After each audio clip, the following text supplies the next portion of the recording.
आज हम पढ़ेंगे क्लास 8 ज्योग्राफी के chapter natural resources, land, soil and water का फर्स्ट मॉड्यूल।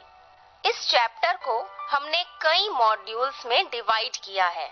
हर मॉड्यूल की कमेंट्री को ध्यान से सुनिए और समझिए। फिर उस मॉड्यूल पर बेस्ड एक्सरसाइजेस को लिखकर प्रैक्टिस कीजिए। हम आपको अश्योर करते हैं कि इस मेथड से आपका पूरा चैप्टर बहुत ही कम टाइम में रेडी हो जाएगा।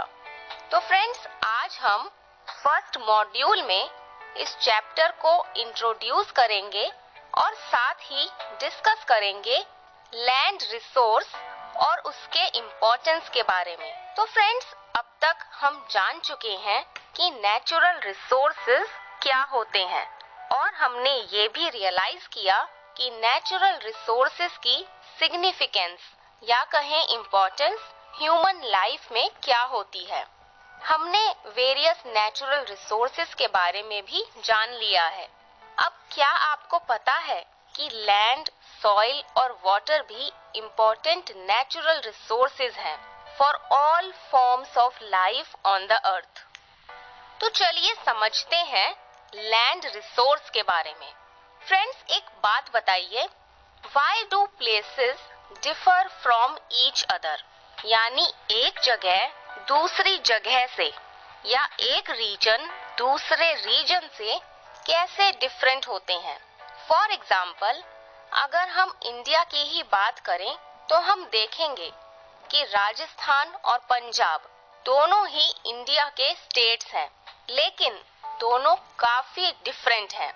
राजस्थान एक डेजर्ट एरिया है जहां बहुत ही लिमिटेड वेजिटेशन और लो रेनफॉल होने की वजह से यहाँ की लाइफस्टाइल हार्ड और टफ है। जबकि अगर हम पंजाब की ओर देखें तो पंजाब एक फर्टाइल रीजन है और यहाँ पर फार्मिंग एक कॉमन प्रैक्टिस या कॉमन ऑक्यूपेशन है।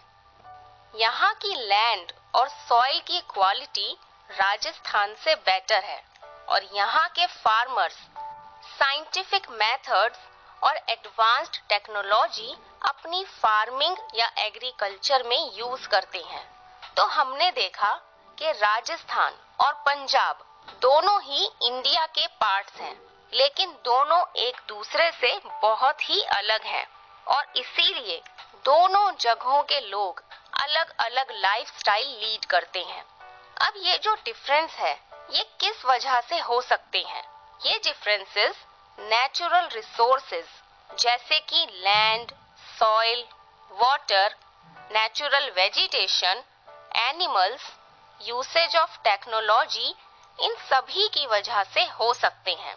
तो इसीलिए हम कह सकते हैं कि अवेलेबिलिटी ऑफ नेचुरल रिसोर्सेज यानी किसी जगह पर कौन से नेचुरल रिसोर्सेज अवेलेबल है वो डिसाइड करता है कि प्लेसेस एक दूसरे से कितने अलग हैं।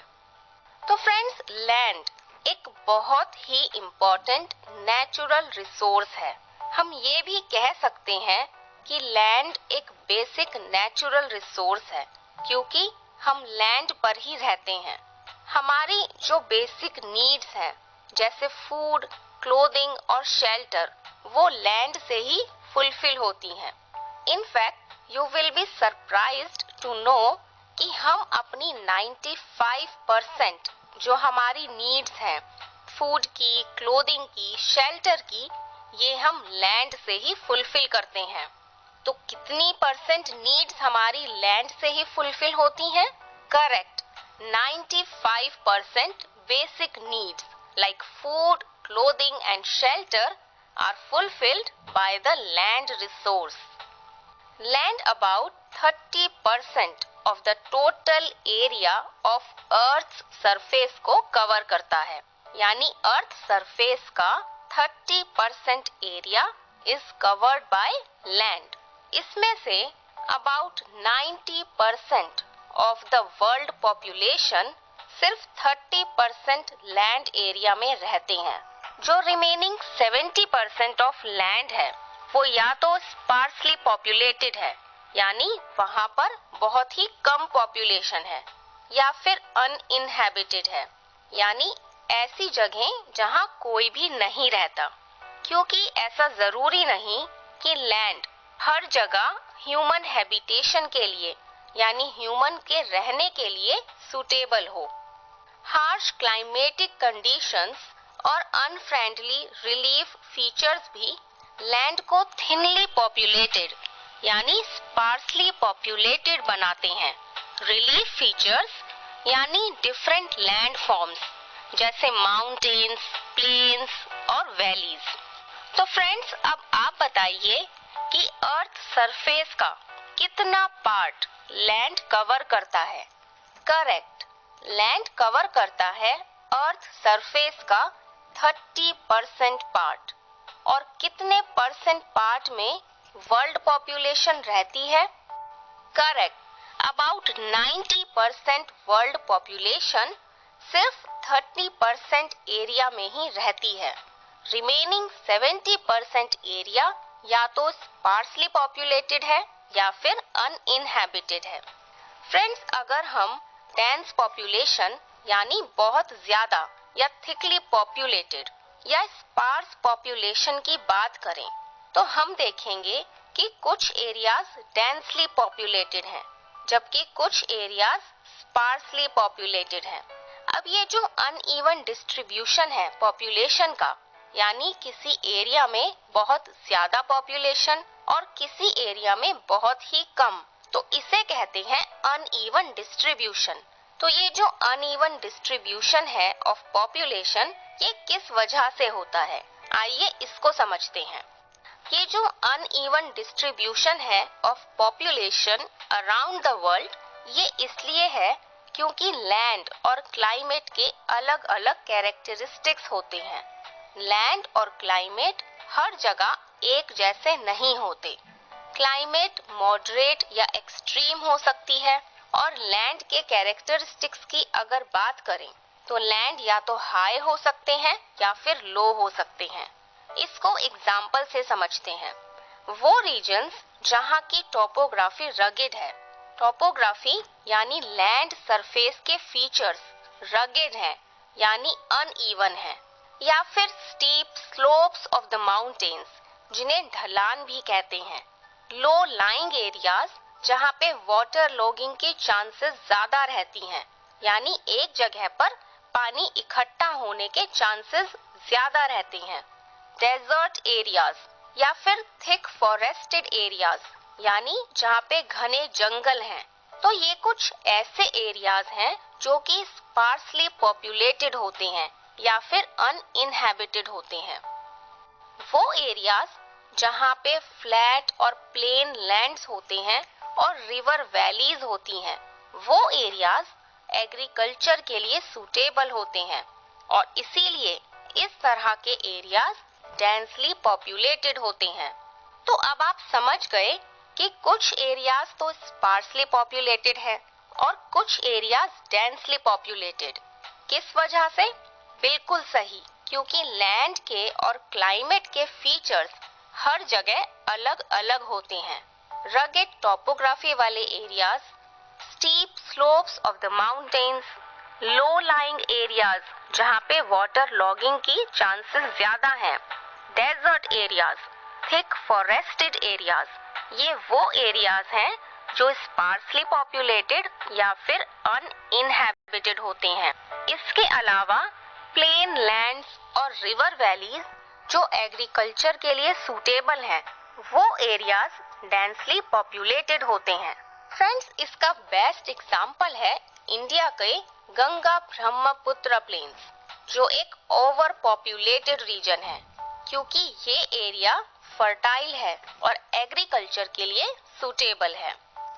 तो फ्रेंड्स, अब लेते हैं एक क्विक रीकैप। लैंड एक बहुत ही इम्पोर्टेंट और बेसिक नेचुरल रिसोर्स है, क्योंकि ये हमारी बेसिक नीड्स को फुलफिल करता है। हमारी बेसिक नीड्स का 95% पार्ट यानी फूड, क्लोथिंग और शेल्टर की 95% नीड्स हम लैंड से ही फुलफिल करते हैं। लैंड अर्थ सरफेस के अबाउट 30% एरिया को कवर करता है। 90% ऑफ द वर्ल्ड पॉपुलेशन सिर्फ 30% एरिया में ही रहती है। रिमेनिंग 70% ऑफ द लैंड या तो स्पार्सली पॉपुलेटेड है या फिर अनइनहैबिटेड है। पूरे वर्ल्ड में पॉपुलेशन का अनइवन डिस्ट्रीब्यूशन इसी वजह से है क्योंकि लैंड और क्लाइमेट के कैरेक्टरिस्टिक्स या फीचर्स हर जगह सेम नहीं होते। So now let us do a quick revision. Land is an important and basic natural resource. 95% of our needs for food, clothing and shelter are fulfilled by land. Land covers about 30% of the total area of the Earth's surface. About 90% of the world population lives only on 30% of the land area. Remaining 70% of land is sparsely populated or uninhabited. Uneven distribution.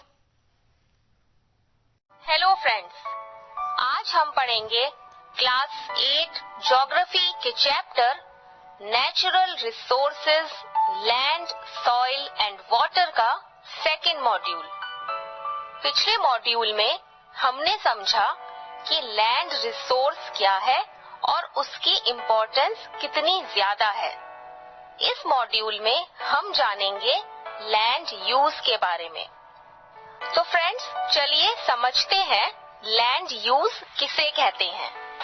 तो जैसा कि हमने पिछले module में जाना था कि land एक इम्पोर्टेंट नेचुरल रिसोर्स है और ये रिसोर्स हमारी 95% बेसिक नीड्स को फुलफिल करता है। अब लैंड को हम अलग अलग तरीकों से या वेरियस वेज में यूज करते हैं और डिफरेंट पर्पसेस के लिए लैंड का यूज किया जाता है। कौन कौन से डिफरेंट पर्पसेस हो सकते हैं? जैसे कि एग्रीकल्चर यानी खेती बाड़ी के लिए, ग्रेजिंग ऑफ एनिमल्स, एनिमल्स को ग्रेजिंग कराने के लिए, फॉरेस्ट्री के लिए, फॉरेस्ट्री यानी ट्रीज को प्लांट करना और फिर ट्रीज और फॉरेस्ट की देखभाल करना। माइनिंग के लिए भी लैंड का यूज किया जाता है। माइनिंग यानी वो प्रोसेस जिसमें मिनरल्स को ग्राउंड से निकाला जाता है। Construction of houses and roads, land का यूज हम घर बनाने के लिए और रोड्स बनाने के लिए भी करते हैं। Setting up of factories and industries, साथ ही अपनी फैक्ट्रीज और इंडस्ट्रीज बनाने के लिए भी हमें लैंड की ही जरूरत होती है। तो फ्रेंड्स, जब हम लैंड को वेरियस पर्पसेस के लिए यूज करते हैं तो इस यूटिलाइजेशन को लैंड यूज कहते हैं। तो किसे कहते हैं लैंड यूज? जब लैंड को वेरियस पर्पसेस जैसे कि agriculture, grazing of animals, forestry यानी ट्रीज की देखभाल करना, फॉरेस्ट की देखभाल करना, माइनिंग यानी मिनरल्स को ग्राउंड से निकालना, construction of houses and roads and setting up of factories and industries. तो जब इतने सारे पर्पसेस के लिए लैंड का यूज किया जाता है तो इस यूटिलाइजेशन को लैंड यूज कहते हैं। हम लैंड को किस वे में यूटिलाइज करते हैं, ये अलग अलग फिजिकल और ह्यूमन फैक्टर्स पे डिपेंड करता है। किस पर डिपेंड करता है? फिजिकल फैक्टर्स और ह्यूमन फैक्टर्स पर। अब ये फिजिकल फैक्टर्स क्या होते हैं, आइए इनको समझते हैं। कुछ फैक्टर्स जैसे सॉइल, टोपोग्राफी यानी लैंड सरफेस के जो फीचर्स होते हैं जैसे प्लेन्स और माउंटेन्स, ये है टोपोग्राफी। क्लाइमेट यानी किसी भी एरिया की जो एवरेज वेदर कंडीशंस हैं वो वेदर कंडीशंस जो उस एरिया में एक लॉन्ग पीरियड ऑफ टाइम के लिए रहती हैं, उसे कहते हैं climate. Minerals, availability of water, तो ये कुछ ऐसे फैक्टर्स हैं जो फिजिकल फैक्टर्स कहलाते हैं। कौन कौन से फिजिकल फैक्टर्स हैं बताइए? Correct, soil, topography, climate, minerals and availability of water. तो ये जो फिजिकल फैक्टर्स हैं ये डिटरमिन करते हैं, ये डिसाइड करते हैं कि लैंड को कैसे यूज किया जाएगा। इसके अलावा होते हैं ह्यूमन फैक्टर्स। अगर ह्यूमन फैक्टर्स की हम बात करें तो उसके कुछ मेन फैक्टर्स हैं पॉपुलेशन और टेक्नोलॉजी। कौन से हैं ह्यूमन फैक्टर्स? जी हाँ, पॉपुलेशन और टेक्नोलॉजी। तो ये जो दोनों फैक्टर्स हैं, फिजिकल फैक्टर्स और human factors. Physical factors soil, topography, climate, minerals and availability of water, और ह्यूमन फैक्टर्स यानी पॉपुलेशन और टेक्नोलॉजी। तो ये फिजिकल फैक्टर्स और ह्यूमन फैक्टर्स दोनों मिलकर ये डिटरमिन करते हैं कि लैंड का यूज किस तरह से किया जाएगा। Different types of land uses evolve जब होते हैं जब ये सारे फैक्टर्स यानी फिजिकल और ह्यूमन फैक्टर्स आपस में इंटरैक्ट करते हैं, यानी फिजिकल और ह्यूमन फैक्टर्स दोनों मिलकर ये डिटरमिन करते हैं कि किसी भी लैंड को किस तरह से, किस पर्पस के लिए यूज किया जाए। तो फ्रेंड्स, इसको हम एक एग्जाम्पल से समझते हैं। मान लीजिए किसी एरिया की जो सॉइल है वो फर्टाइल है और उस एरिया की क्लाइमेट भी एग्रीकल्चर के लिए यानी खेती बाड़ी के लिए, क्रॉप्स उगाने के लिए काफी सूटेबल है। साथ ही क्रॉप्स को ग्रो करने के लिए उस एरिया में एडवांस्ड टेक्नोलॉजी भी अवेलेबल है। तो अब इस एरिया में जो लैंड का यूज है वो फार्मिंग के लिए ही, एग्रीकल्चर के लिए ही किया जाएगा, क्योंकि यहाँ पर हमने क्या देखा कि इस एरिया में सॉइल और क्लाइमेट जैसे फिजिकल फैक्टर्स और इसके साथ साथ टेक्नोलॉजी जैसा ह्यूमन फैक्टर, इन दोनों ने मिलकर ये डिटरमिन किया कि ये एरिया एग्रीकल्चर के लिए ही सूटेबल है। तो अब आप समझ गए कि किस तरह से फिजिकल फैक्टर्स और ह्यूमन फैक्टर्स दोनों मिलकर या दोनों आपस में जब इंटरैक्ट करते हैं तब ये डिटरमिन होता है कि कोई भी लैंड हम किस पर्पस के लिए यूज करें। तो फ्रेंड्स, आइए अब एक बार रिवाइज करते हैं कि हमने क्या क्या पढ़ा। लैंड को हम वेरियस वेज में यूज करते हैं और डिफरेंट पर्पसेस के लिए यूज किया जाता है, जैसे agriculture, grazing of animals, forestry, mining, construction of houses and roads and setting up of factories and industries. तो ये जो यूटिलाइजेशन है लैंड का फॉर वेरियस पर्पसेस, उसे कहते हैं लैंड यूज। हम लैंड को किस वे में यूज करें या यूटिलाइज करें, ये डिफरेंट फिजिकल और ह्यूमन फैक्टर्स पे डिपेंड करता है। कुछ मेन फिजिकल फैक्टर्स हैं सॉइल, टोपोग्राफी, क्लाइमेट, मिनरल्स और availability of water.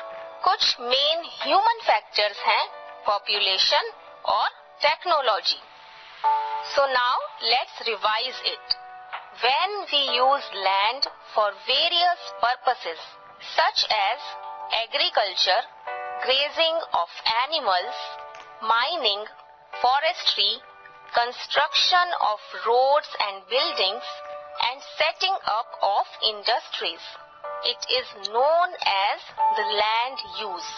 Utilization of land depends on physical and human factors. Some of the physical factors are soil, topography, climate, minerals, and availability of water. Some human factors are population and technology. तो friends, ये था हमारा second module. आज हम करेंगे class 8 geography के chapter natural resources, land, soil and water का third module. तो फ्रेंड्स, सेकंड मॉड्यूल में हमने जाना लैंड यूज के बारे में, यानी लैंड यूज किसे कहा जाता है और लैंड का हम किस किस पर्पस के लिए यूज करते हैं। तो आज थर्ड मॉड्यूल में हम जानेंगे लैंड के क्लासिफिकेशन के बारे में, यानी लैंड को किस तरह से क्लासिफाई या डिवाइड किया जाता है। फ्रेंड्स, लैंड को क्लासिफाई किया जाता है on the basis of ownership. Ownership का मतलब है कि लैंड को कौन ओन करता है, कौन लैंड का ओनर है। इस बेसिस पर लैंड का क्लासिफिकेशन किया जाता है। तो अब ये जो क्लासिफिकेशन है जो कि ओनरशिप पे बेस्ड है, ये हमें बताता है कि कोई भी लैंड प्राइवेटली ओन्ड है या फिर कम्युनिटी ओन्ड है। प्राइवेटली ओन्ड यानी कि हमें नाम से ही क्लियर हो रहा है कि कोई इंडिविजुअल या ग्रुप ऑफ इंडिविजुअल्स उसे प्राइवेटली ओन करते हैं, या फिर कम्युनिटी ओन्ड यानी कम्युनिटी उसे ओन करती है। कम्युनिटी का मतलब है अ ग्रुप ऑफ पीपल जो सेम प्लेस पर रहते हैं और कुछ कॉमन कैरेक्टरिस्टिक्स या फिर इंटरेस्ट्स को फॉलो करते हैं। तो ओनरशिप के बेसिस पर लैंड को क्लासिफाई किया जाता है प्राइवेट लैंड और कम्युनिटी लैंड में। तो फ्रेंड्स, आइए अब हम इन दोनों का, प्राइवेट लैंड और कम्युनिटी लैंड का मतलब समझते हैं। प्राइवेट लैंड वो लैंड है जिसे इंडिविजुअल्स प्राइवेटली ओन करते हैं, और कम्युनिटी लैंड वो लैंड है जो कम्युनिटी ओन करती है फॉर कॉमन यूज या पर्पसेस, जैसे कि ग्रोइंग ऑफ फ्रूट्स यानी फ्रूट्स ग्रो करने के लिए, growing of nuts and medicinal herbs, nuts या फिर मेडिसिनल हर्ब्स को ग्रो करने के लिए, कलेक्शन ऑफ फॉडर या फिर फॉडर कलेक्ट करने के लिए, फॉडर यानी चारा जो एनिमल्स खाते हैं। तो कम्युनिटी लैंड वो लैंड है जिसे एक कम्युनिटी मिलकर ओन करती है और उस लैंड को कॉमन यूजेस के लिए यूज किया जाता है। कम्युनिटी लैंड को हम कॉमन प्रॉपर्टी रिसोर्स भी कहते हैं। क्या कहते हैं? Common property resource. और ऐसा इसलिए क्योंकि ये रिसोर्स यानी ये लैंड कॉमन पर्पसेस के लिए यूज किया जाता है। तो फ्रेंड्स, लैंड का क्लासिफिकेशन किस बेसिस पर है? Correct, on the basis of ownership. और इस बेसिस पर लैंड को क्लासिफाई किया जाता है प्राइवेट लैंड और कम्युनिटी लैंड में। अब प्राइवेट लैंड क्या होता है? प्राइवेट लैंड यानी वो लैंड जिसे इंडिविजुअल्स ओन करते हैं, और कम्युनिटी लैंड यानी वो लैंड जिसे कम्युनिटी ओन करती है फॉर कॉमन पर्पसेस, जैसे फ्रूट्स, नट्स या मेडिसिनल हर्ब्स को ग्रो करना या फिर फॉडर कलेक्ट करना। कम्युनिटी लैंड को कॉमन प्रॉपर्टी रिसोर्स भी कहते हैं। और किस लिए कहा जाता है कॉमन प्रॉपर्टी रिसोर्स? राइट, क्योंकि कम्युनिटी लैंड को कॉमन पर्पसेस के लिए कई सारे लोग मिलकर यूज करते हैं। तो फ्रेंड्स, ये था लैंड का क्लासिफिकेशन। तो फ्रेंड्स, पिछले मॉड्यूल में हमने जाना था कि लैंड यूज क्या होता है और लैंड की इम्पोर्टेंस हमारी लाइफ में क्या है। जैसा कि हम सभी जानते हैं कि इंक्रीजिंग पॉपुलेशन और उनकी बढ़ती हुई डिमांड्स नेचुरल रिसोर्सेज पर प्रेशर क्रिएट करती हैं। उसी तरह से बढ़ती पॉपुलेशन और लोगों की बढ़ती डिमांड्स लैंड जैसे नेचुरल रिसोर्स पर भी प्रेशर बढ़ा रही हैं, क्योंकि बाकी सभी नेचुरल रिसोर्सेज की तरह लैंड की अवेलेबिलिटी भी लिमिटेड है और साथ ही लैंड की क्वालिटी हर जगह पर अलग अलग होती है। जैसा कि हम पिछले मॉड्यूल्स में पढ़ चुके हैं कि लैंड रिसोर्स हमारे पास बहुत ही कम अमाउंट में अवेलेबल है और साथ ही प्लेस टू प्लेस इसकी क्वालिटी भी चेंज होती है। तो अब बढ़ती पॉपुलेशन और उनकी बढ़ती डिमांड्स, इनको फुलफिल करने के लिए चेंजिंग टाइम्स के साथ में लैंड यूज के पैटर्न भी बदल रहे हैं। फॉर एग्जाम्पल, लोग अब कॉमन लैंड्स को एनक्रोच करके यानी कब्जा करके अर्बन एरियाज में, शहरों में कमर्शियल सेंटर्स और हाउसिंग कॉम्प्लेक्सेस बना रहे हैं और रूरल एरियाज में यानी कि गांव में एग्रीकल्चरल लैंड को एक्सपेंड कर रहे हैं।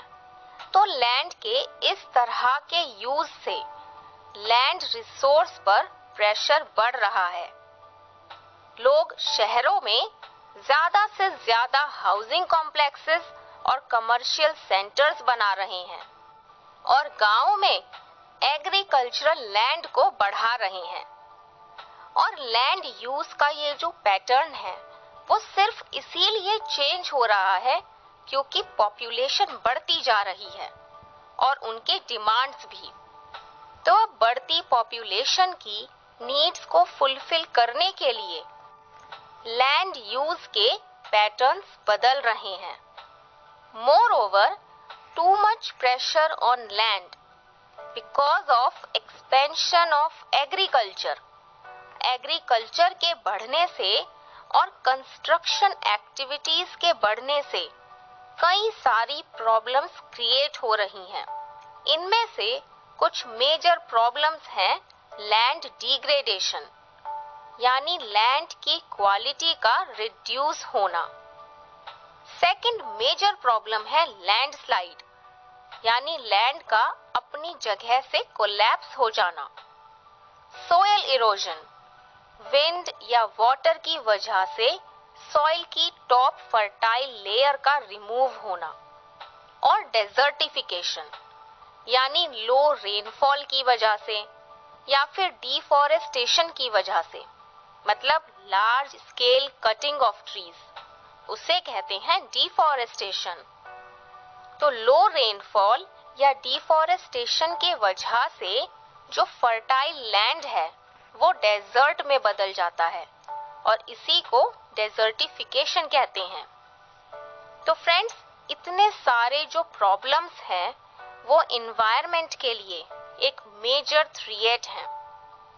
ये सारे प्रॉब्लम्स जैसे लैंड डिग्रेडेशन, सॉइल इरोजन और डेजर्टिफिकेशन, इन सब के मेन रीजंस है डिफॉरेस्टेशन यानी फॉरेस्ट्स को, ट्रीज को क्लियर करना ताकि हाउसिंग कॉम्प्लेक्सेस बनाए जा सकें या फिर एग्रीकल्चरल लैंड को बढ़ाया जा सके। फर्टिलाइजर्स और पेस्टिसाइड्स का ओवर यूज करना। फर्टिलाइजर्स यानी वो सब्सटेंसेस जो लैंड में या फिर सॉइल में ऐड किए जाते हैं ताकि लैंड को या उस सॉइल को फर्टाइल बनाया जा सके। और पेस्टिसाइड्स यानी वो सब्सटेंसेस जो इंसेक्ट्स को मारने के लिए यूज होते हैं ताकि जो क्रॉप्स हैं, जो फसल है, वो खराब ना हो। साथ ही ओवरग्रेजिंग भी इसका एक मेन रीजन है। ओवरग्रेजिंग का मतलब है एक ही लैंड एरिया में एनिमल्स को कंटिन्यूअसली ग्रेज कराते रहना। ऐसा होने से उस लैंड की जो क्वालिटी है वो खराब हो जाती है। तो फ्रेंड्स, ये सारी प्रॉब्लम्स जैसे डेजर्टिफिकेशन, सॉइल इरोजन, लैंडस्लाइड्स या लैंड डिग्रेडेशन, ये सारे ही प्रॉब्लम्स एनवायरनमेंट के लिए एक बहुत बड़ा थ्रेट है। तो आइए अब रिवाइज करते हैं कि हमने क्या क्या पढ़ा। लैंड को डिवाइड किया जाता है on the basis of ownership. Ownership के बेसिस पर लैंड को प्राइवेट लैंड और कम्युनिटी लैंड में क्लासिफाई किया जाता है। प्राइवेट लैंड वो होती है जो इंडिविजुअल्स ओन करते हैं और कम्युनिटी लैंड वो लैंड है जिसे कम्युनिटी ओन करती है for common purposes. Community land को हम कॉमन प्रॉपर्टी रिसोर्स भी कहते हैं। पीपल और उनके डिमांड्स ग्रो कर रहे हैं, जिससे लैंड जैसे नेचुरल रिसोर्स पर बहुत प्रेशर बढ़ रहा है। With changing times land use के पैटर्न भी चेंज हो रहे हैं। लोग कॉमन लैंड को एनक्रोच करके अर्बन एरियाज में कमर्शियल सेंटर्स और हाउसिंग कॉम्प्लेक्सेस बना रहे हैं और रूरल एरियाज में एग्रीकल्चरल लैंड को एक्सपेंड कर रहे हैं। एग्रीकल्चर और कंस्ट्रक्शन एक्टिविटीज के बढ़ने से लैंड पर प्रेशर भी बढ़ रहा है, जिससे कई सारी प्रॉब्लम्स क्रिएट होती हैं, जैसे land degradation, landslides, soil erosion और डेजर्टिफिकेशन। और ये सारे ही प्रॉब्लम्स एनवायरनमेंट के लिए एक मेजर थ्रेट हैं। So now let's have a quick recap. Land has been classified on the basis of ownership into private land and community land. Private land is owned by the individuals and community land is owned by the community for common use or purposes.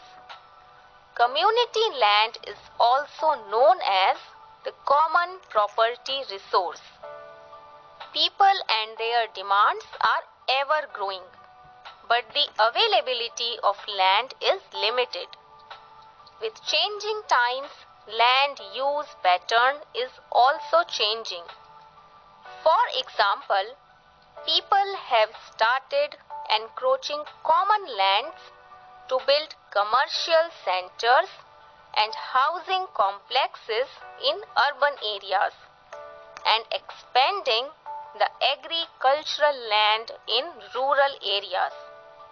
Moreover, too much pressure on land because of expansion of agriculture and construction activities has led to land degradation, landslides, soil erosion and desertification that are major threats to the environment. तो friends, ये था हमारा third module, जिसमें हमने